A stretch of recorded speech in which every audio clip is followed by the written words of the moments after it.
Ya, Bincang Inspiratif kembali hadir, masih bersama saya Siti Tania dan juga Bro Danang. Bro Danang, tadi kita sudah berbicara banyak mengenai masih dalam peringatan Hari Anti Narkotika Internasional, Mas Danang.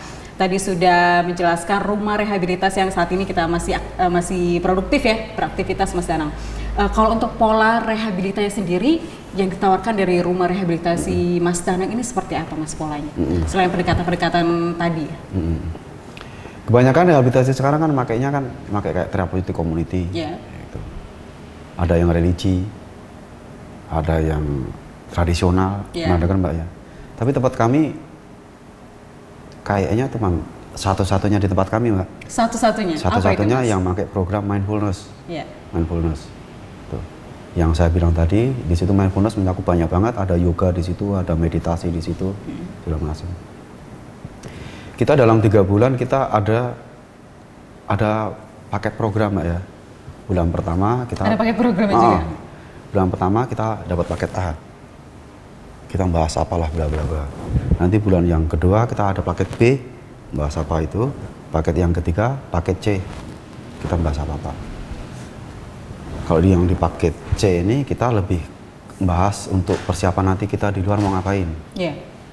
Gitu. Kalau yang di paket B lebih banyak yang ke angry management kayak itu. Manajemen marah, apa yang seandainya terjadi kamu marah gini kamu harus ngapain.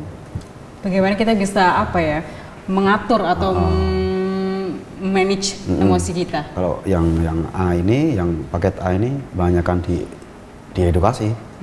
Bahaya dampak segala macam gitu. Bagaimana dampaknya kemudian kalau kita sudah mulai mencicip-cicipi begitu, Mas ya. Baik, dan tadi memang rumah rehabilitasi ini terbuka untuk siapapun yang kemudian akhirnya ingin menyelamatkan diri mereka yang sudah terlanjur terjerumus begitu, Mas Danang.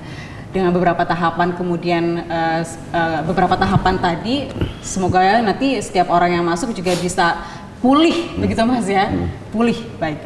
Dan kita beralih dari rumah rehabilitasi tadi, kalau misalnya dari pengalaman Mas Danang sendiri, Bro Danang sendiri, seberapa bahaya sih, Mas, narkoba sekali aja kita mencicipi? Menurut Anda seperti apa? Pokoknya saran saya nggak usah nyicip sih, Mbak. Jangan nyicip ya, intinya dia jangan coba-coba begitu. Tuh. Bahayanya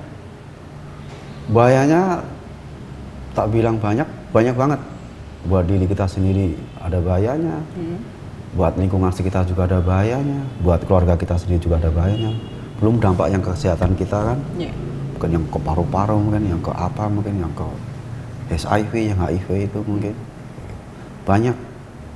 Kalau itu bahaya. Baik, menurut Anda jika memang banyak orang lain yang kita sudah berkampanye bahwa narkoba tidak baik, narkoba banyak negatif segala macam, tapi kemudian kenapa masih ada anak-anak muda yang akhirnya masih coba-coba dan akhirnya terjerumus? Menurut Anda faktor apa sih, Mas, yang paling terpenting? Oh iya.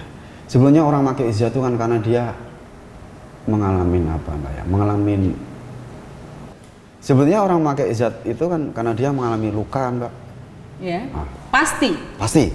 Luka itu ada yang kecil, ada yang besar. Kalau luka yang kecil mungkin karena dia nggak pede mungkin. Makanya dia pakai biar pede. Ya. Luka yang kecil lagi ada yang, aduh, jangan-jangan nanti gua nggak diterima di lingkungan itu. Lingkungan itu pakai semua. Akhirnya dia pakai untuk biar diterima. Ya. Itu luka yang kecil. Masuk salah satu contoh luka kecil. Ada luka yang besar. Mungkin broken home mungkin faktor seperti itu, Mas ya. Mungkin dia punya penyakit yang nggak bisa sembuh mungkin. Ada residen kami yang punya penyakit yang nggak bisa sembuh, hipertensi. Kok hipertensi apa? Yang diabetes itu, makanya dia lari ke zat. Narkoba. Untuk kenapa? Untuk kayak desperate lah, kayak putus asa kok nggak sembuh-sembuh. Makanya lari ke sana. Gitu. Berawal dari luka. Makanya di tempat kami ini sembuhin dulu lukanya. Kita cari dulu akar masalahnya seperti apa. Baru kita obat. Sembuhin dulu lukanya, baru kita treatment ke narkobanya. Percuma nggak kita kalau treatment ke narkobanya, kita udah jelasin ke narkobanya bahayanya kayak gini-gini. Tapi lukanya nggak diotak-atik. Pulang lukanya masih nggak, Mbak?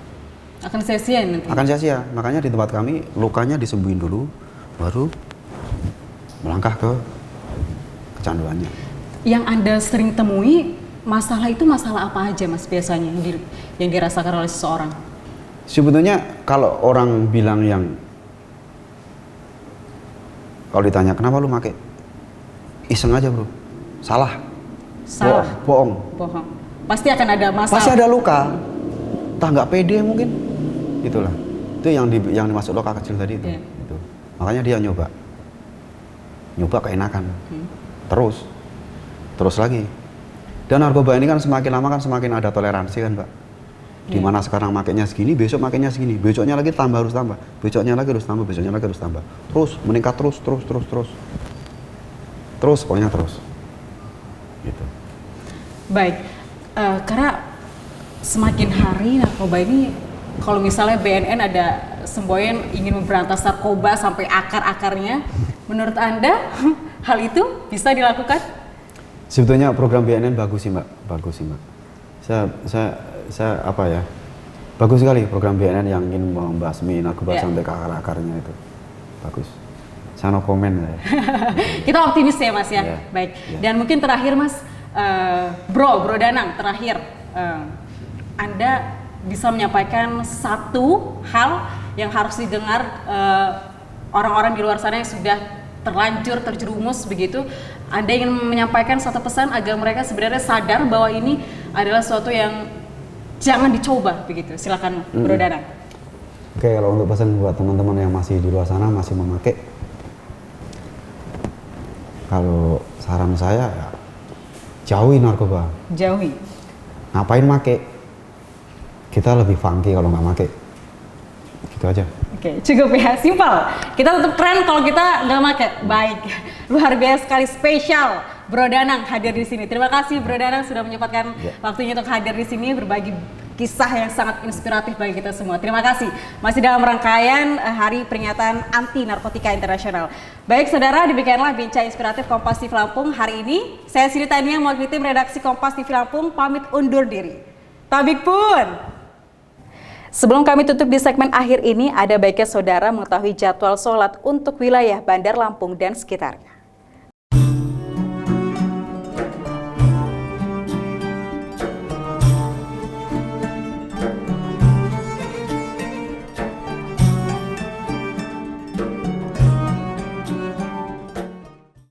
Ya saudara, demikianlah beragam informasi dalam Kompas Lampung hari ini. Saya Siti Tania, mewakili tim redaksi Kompas TV Lampung, pamit undur diri. Tabik pun.